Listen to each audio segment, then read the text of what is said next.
প্রত্যেকের ব্যক্তিগত এবং পারিবারিক ব্যাপারে খোঁজ খবর করা জরুরি। হয়তো দেখা যাবে এমন যে নেতা ভালো, আলহামদুলিল্লাহ কোনো সমস্যা নেই, তার স্ত্রী পরকীয়া লিপ্ত, একদিন তার স্ত্রীর একটা ভিডিও হয়তো ফাঁস হয়ে যাবে, আমরা আবার এই ধরনের একটা বাজে অপমানজনক পরিস্থিতির মধ্যে দিয়ে যাব। তরুণী হলেও তো কথা ছিল, তো কিশোরী একটা মেয়ে নিয়ে আপনি হোটেলে যেভাবে ন্যাক্কারজনকভাবে আমাদের ৭৫ বছর বয়সী এমপি, যিনি নির্বাচনের আগে বলেছিলেন সাতক্ষীরার ৫ জন এমপি ছিল, ৪ জন আল্লাহ রাব্বুল আলামিনের কাছে চলে গিয়েছে, আমাকে কেন আল্লাহ বাঁচিয়ে রেখেছেন জানি না। প্রিয় ভাই, আপনাকে আল্লাহ বাঁচিয়ে রেখেছেন এই শেষ সময়টিতে এসে।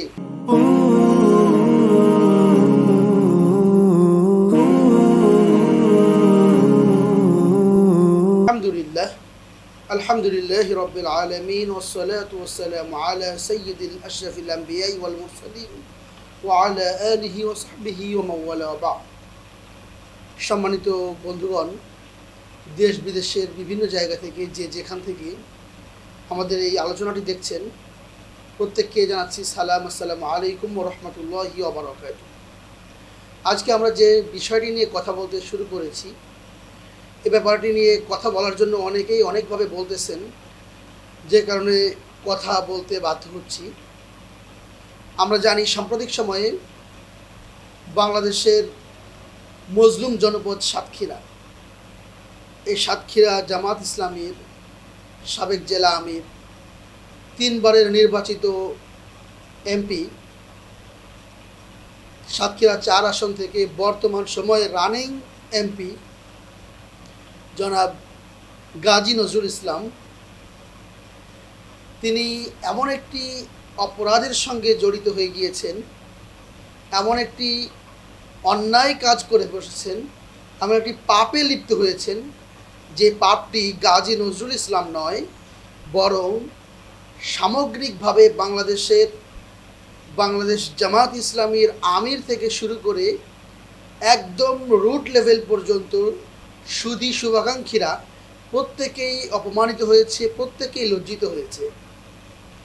আমরা এই বিষয়টি নিয়ে আর কথা বলাতে চাই না যে তিনি কি করেছেন, ইতিমধ্যেই আমরা সবাই জানি যে তিনি কি করেছেন। প্রিয় ভাইরা, রাসূলুল্লাহ সাল্লাল্লাহু আলাইহি ওয়াসাল্লামের একটা হাদিসের কথা মনে করিয়ে দেই। আর রাসূল সাল্লাল্লাহু আলাইহি ওয়াসাল্লাম বলেছেন, 3 শ্রেণীর লোক যাদের সঙ্গে আল্লাহ রাব্বুল আলামিন কিয়ামতের দিন তাদেরকে পবিত্র করবেন না, তাদের সঙ্গে কথা বলা তো পরের কথা, তাদের দিকে তাকাবেনও না। 3 শ্রেণীর লোক। প্রথমেই হচ্ছে সেই ব্যক্তি যিনি বৃদ্ধ বয়সে জেনা করেছেন, বৃদ্ধ জেনাকারী। দ্বিতীয় হচ্ছে মিথ্যাবাদী শাসক। আর তৃতীয় হচ্ছে গরিব অহংকারী। গরিব অহংকারী কেন? তার অর্থ সম্পদ টাকা পয়সা কোনো কিছুই নাই, অহংকার করার কোনো কিছুই নাই, এরপরেও সে অহংকার করতেছে, সে গর্ব করতেছে, কিবিরের গুনাহ করতেছে। তাহলে এই লোকটিকে যদি আল্লাহ রাব্বুল আলামিন অর্থ সম্পদ দিতেন, তাহলে কোন মানের অহংকারী সে হয়ে যেত। এই কারণে গরিব অহংকারী, গরিব মানুষ এটা আমার অহংকার, এই ধরনের অহংকারী যারা, তাদের সঙ্গে আল্লাহ রাব্বুল আলামিন কিয়ামতের ময়দানে তাদের দিকে তাকাবেনও না, তাদেরকে পবিত্র করবেন না। এরপরে হচ্ছে আসেন মিথ্যাবাদী শাসক, যিনি শাসন ক্ষমতা পেয়েছেন রাষ্ট্রের, তার হাতে সর্বময় ক্ষমতা আল্লাহ রাব্বুল আলামিন দিয়েছেন। এরপরেও যখন তিনি সততার সঙ্গে দেশ পরিচালনা না করে মিথ্যা ছলচাতুরির আশ্রয় নেন, জনগণের সামনে মিথ্যা নাটক সাজান, মিথ্যা পর্দা দিয়ে জনগণের চোখ ঢেকে দেন, এ ধরনের শাসক যারা, তাদের ব্যাপারে আল্লাহ রাব্বুল আলামিন এই কঠিন শাস্তিটি কিয়ামতের দিন রেখেছে। সর্বশেষ হচ্ছে বৃদ্ধ জেনাকারী, যেই বয়সটিতে মানুষের জৈবিক চাহিদা কমে যাওয়ার কথা, যেই বয়সটিতে মানুষের যৌবন বয়সেও টুকটাক অন্যায় অপরাধের সঙ্গে যারা জড়িত থাকে, তারাও যে বয়সে যে পরিপূর্ণভাবে তাওবা করে তাসবিহ তাহলিল নিয়ে মসজিদে ঢুকে যায়, যেই বয়সে যে যুবক বয়সে যে দাড়ি কাটতো সেও দাড়ি রাখে, সুন্দর করে দাড়িটা আঁচড়ে রাখে, সেও 5 ওয়াক্ত জামাতে যায়। ওই বয়সে যেই ব্যক্তি জিনার মতো অপরাধে লিপ্ত হয়, আল্লাহ রাসূল সাল্লাল্লাহু আলাইহি ওয়াসাল্লাম বলতেছেন ওই ব্যক্তির সঙ্গে আল্লাহ রাব্বুল আলামিন কথা তো বলবেনই না, ওই ব্যক্তির দিকে তিনি তাকাবেনও না, তাকে ওই অপরাধ থেকে পবিত্র করবেন না। আমাদের 75 বছর বয়সী এমপি, যিনি নির্বাচনের আগে বলেছিলেন সাতক্ষীরার 5 জন এমপি ছিল, 4 জন আল্লাহ রাব্বুল আলামিনের কাছে চলে গিয়েছে, আমাকে কেন আল্লাহ বাঁচিয়ে রেখেছেন জানি না। প্রিয় ভাই, আপনাকে আল্লাহ বাঁচিয়ে রেখেছেন এই শেষ সময়টিতে এসে। জীবনের এই অন্তিম মুহূর্তে আপনার তো উচিত ছিল যে এই ভয়ঙ্কর অত্যাচার, ভয়ঙ্কর জুলুম নির্যাতনের পরে যে আল্লাহ সুবহানাহু ওয়া তাআলা আমাদেরকে এত চমৎকার একটা পরিবেশ দান করেছেন, আওয়ামী লীগ মুক্ত পরিবেশ দান করেছেন, এই সময় এসে নির্বাচন করে আমাদের 68 জন এমপি হয়েছে, আপনি সংসদে গিয়েছেন, এখন তো আপনার সেজদায় পড়ে থাকার কথা ছিল। আপনি কি করলেন? আপনি তরুণী মেয়ে, তরুণী হলেও তো কথা ছিল, তো কিশোরী একটা মেয়ে নিয়ে আপনি হোটেলে যেভাবে ন্যাক্কারজনকভাবে নিজের ইজ্জত নষ্ট করলেন, সংগঠনের ইজ্জত নষ্ট করলেন। সর্বোপরি আমার সবচেয়ে খারাপ লেগেছে গাজী নজরুল সাহেবের প্রথম স্ত্রী, বুড়ি মানুষ, এই বয়সে এসে তিনি জানতে পেরেছেন তার স্বামীর চারিত্রিক এই দুর্বলতার কথা।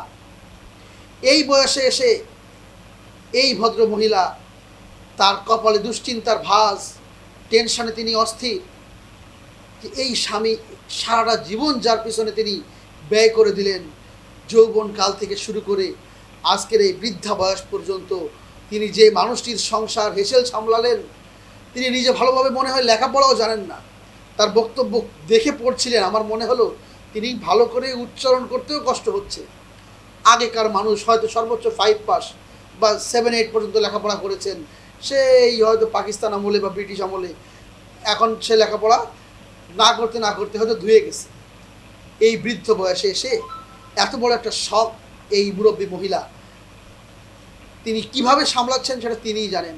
আর আমিরে জামাত থেকে শুরু করে আমাদের বাংলাদেশ জামাত ইসলামীর সর্বস্তরের নেতাকর্মীরা যে পরিমাণ অপরাধ এবং ট্রলের শিকার, অপমানের শিকার হয়েছে, এই অপমান, এই ট্রল, এটা একবার নয় 100 বারও যদি গাজী নজরুলকে বহিষ্কার করা হয়, হয়তো আমাদের হারানো সম্মান ফিরে আসবে না।